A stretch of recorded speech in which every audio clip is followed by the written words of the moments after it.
Hey guys, John Ween, attorney and legal instructor for Blue to Gold Law Enforcement Training, coming to you today with another roadside chat. Now today's question is a difficult one, and basically what it breaks down to is when can police force entry into a residence in response to a suicidal subject call for service? And this is a tough question, and these are tough calls because police officers, they do what they do. They started their career for one purpose, and that is for the purpose of saving lives. And so the idea of not doing that, the idea of walking away, it's anathema to a lot of police officers. The idea that I should just walk away and just let whatever's going to happen, instead of doing what I can to get in there and resolve the situation, it's a struggle. But sometimes walking away is the best course of action. So we're going to talk about that a little bit. But the question here is, when can we? Now I can help you with that question. Okay? When can we force entry legally? I can help you with that question. I'm going to make reference to some case law. But the bigger question is not only when can you, but when should you? And that's a question that I'm not going to be able to help you answer. That's a question you're going to have to answer for yourself. It's a question your supervisor is going to have to answer. It's a question that your department's going to have to answer. Okay? So let's get into it. Legally, when can you? Okay? Now, one thing that I want to say, these cases that we're going to talk about today, they involve just one person being at risk of harm, a suicidal subject, okay? There is not an innocent third party at risk here. There is not an innocent third party involved. So, remember your priorities of life. If you're dealing with a situation where there's a hostage or there's an innocent third party at risk, you are in a different area than what we're going to be talking about today. Keep it in mind. Priorities of life. All right. So, the question is this. Officers receive a third-party call that a friend sent the caller a text message saying he might kill himself sometime in the next 2 days. Officers arrive on scene and get no answer at the apartment door. All the lights are on and a TV is playing in a distant bedroom. Dispatch cannot make contact with the subject via telephone. No one else lives in the apartment, and the caller stated he wasn't sure if the subject was actually home or not. The caller was not anonymous, but they were not going to respond to the scene to actually show officers the text messages. Have enough facts been established to meet the threshold of exigency to force entry into apartment for a well-being check on a possible suicidal subject? Okay, so let's walk through this. All right, first off, consent. We don't have a situation where anybody involved can give us consent to go into that apartment, so consent's out the window. Then let's go to recognized exceptions.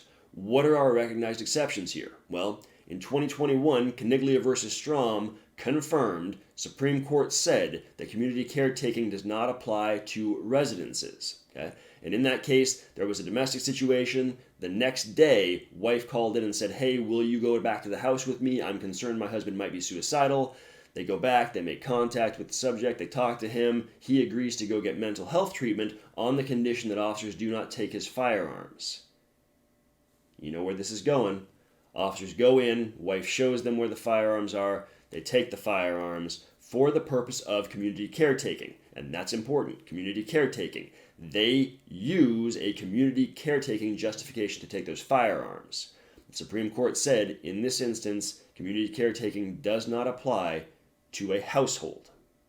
It doesn't apply to a residence. Okay? So if we're going to be forcing entry into a home, we need to use another recognized exception, which is going to be our exigency, our emergency aid access to that home.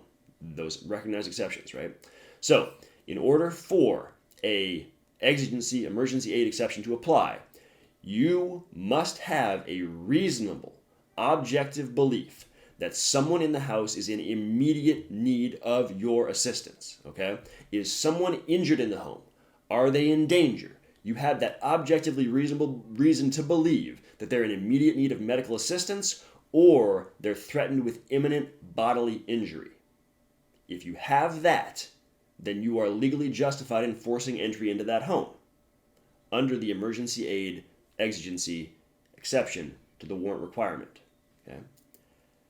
There's a 2009 Supreme Court case Michigan versus Fisher that supports this. Okay? And in that case, a neighbor called in and said, "Hey, my neighbor's going crazy. He's destroying things outside." Officers get there. The front of the house is destroyed. The vehicle in the driveway is destroyed. There's blood on the hood of the car. They go up, they look in the window, and they see the subject in there. They see Fisher freaking out, right? And he's destroying things. They call out to him. He says, "F you, go get a warrant." They force entry into the house, at which point he comes up with a rifle, points the rifle at them, and that is the basis for the aggravated assault that they ultimately arrest him for.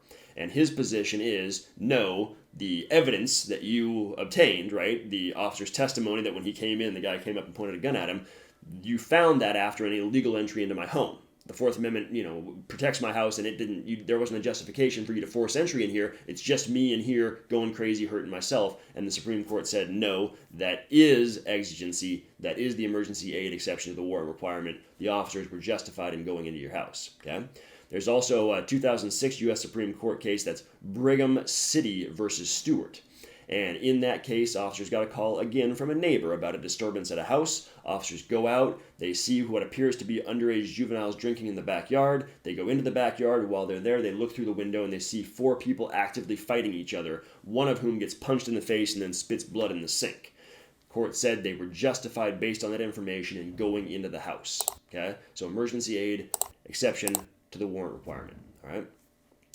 Just keep in mind, guys, when we're doing this, when we're dealing with suicidal subjects, we don't want to make the situation worse. I mean, we are there to protect themselves. We're there to save that person from themselves. But in the vast majority of states, suicide is not a crime, right? In some states, attempted suicide is.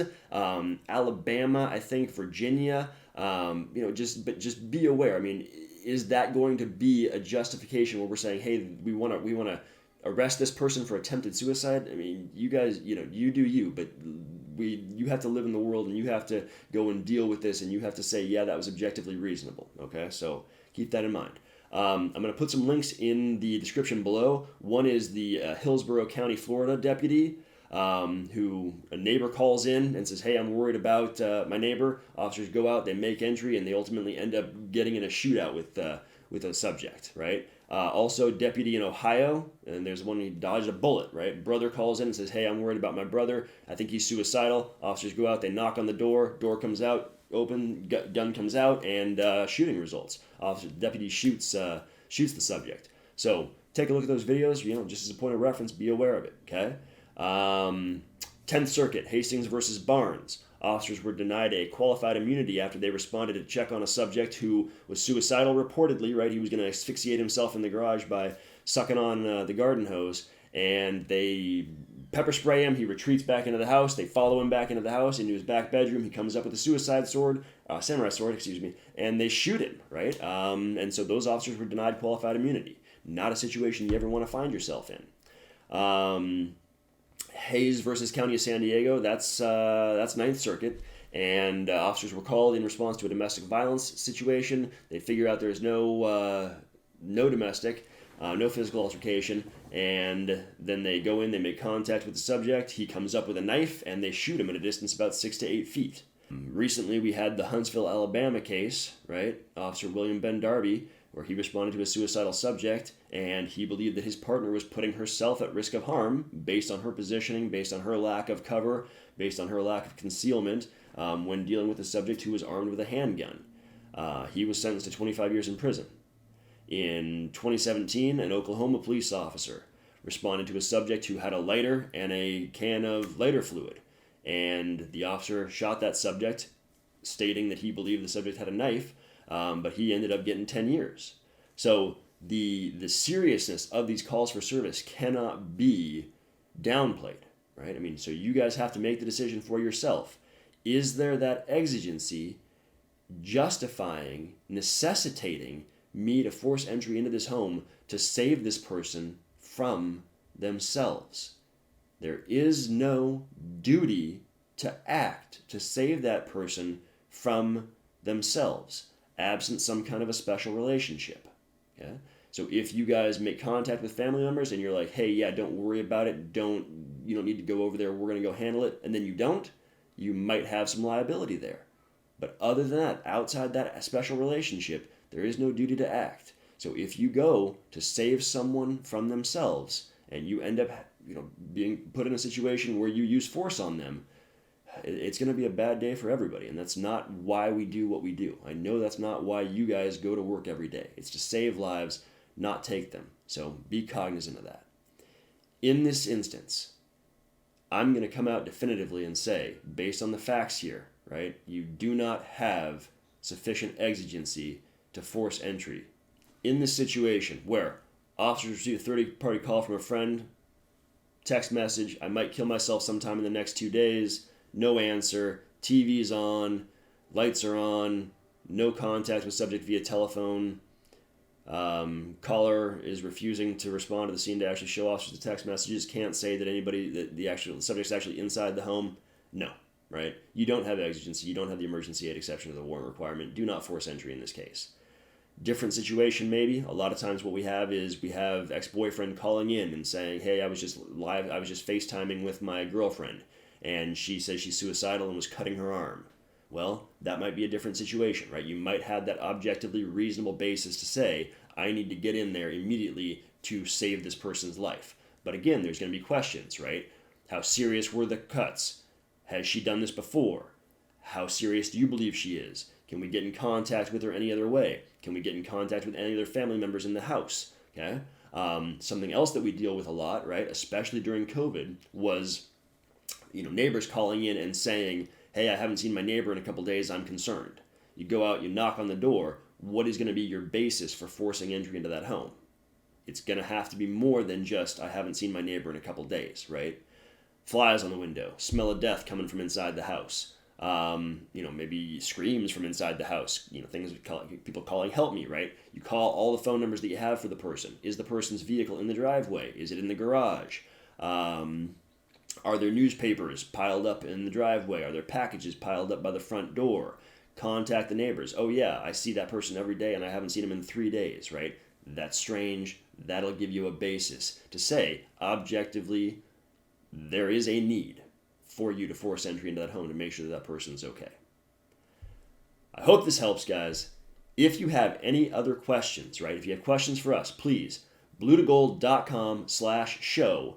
Go in there, check that out, fill out that form, submit your questions to us. We'll get them answered, we'll apply case law, and we'll do what we can to help you get it right every time. Until next time, be safe out there, watch each other's backs, and we'll see you soon.